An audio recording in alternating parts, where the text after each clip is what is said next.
Everyone in Greenfield International College knew when Amara Johnson arrived. The black luxury SUV would stop at the school gate, and students would turn their heads immediately. Some admired her. Some envied her.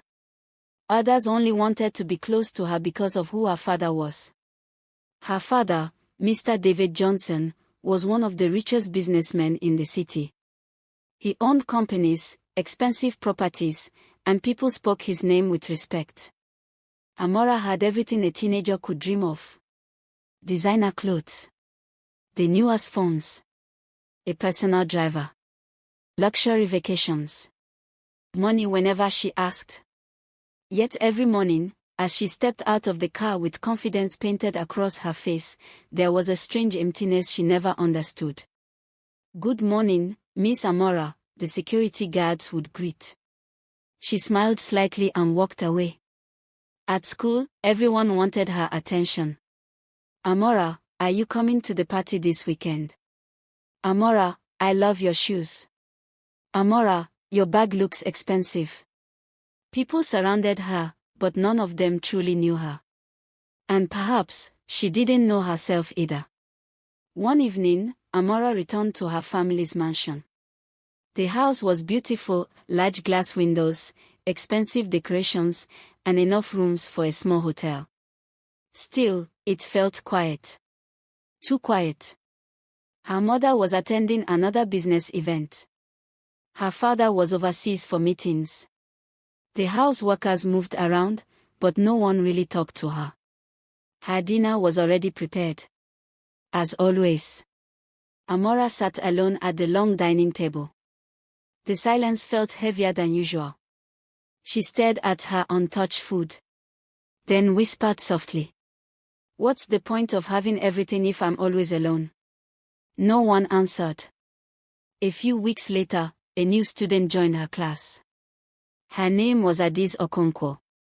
Unlike Amara, Adiz arrived in old but neat clothes. Her school bag looked worn from years of use.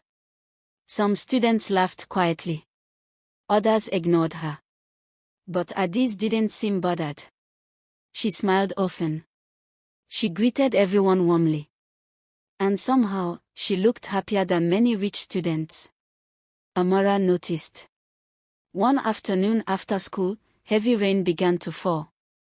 Most students rushed home. Amara waited for her driver. Nearby, she saw Adiz standing under a shelter, smiling while speaking on an old phone. "Yes, Mama," Adiz said happily. "I'm coming home soon. Tell Chidi I bought the bread he wanted." Then she laughed. A genuine laugh. The kind Amara realized she hadn't heard from herself in years.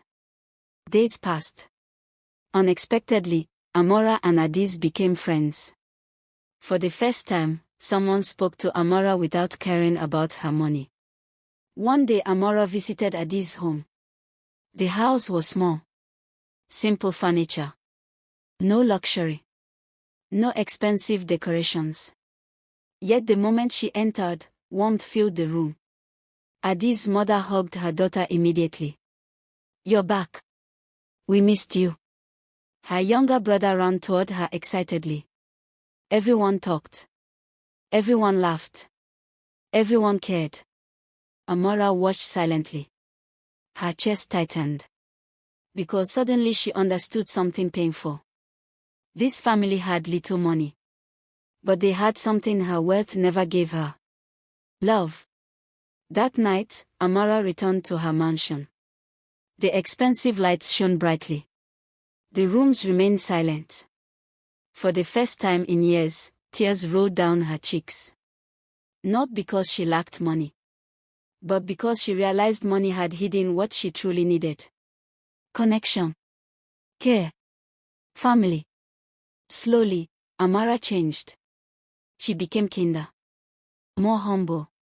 She stopped measuring people by what they owned. And for the first time, she began trying to build real relationships with her parents too. Because she finally understood. Years later, people still admired Amara Johnson for her wealth. But those who truly knew her admired something else. Her heart. Because the richest person is not always the one with the most money.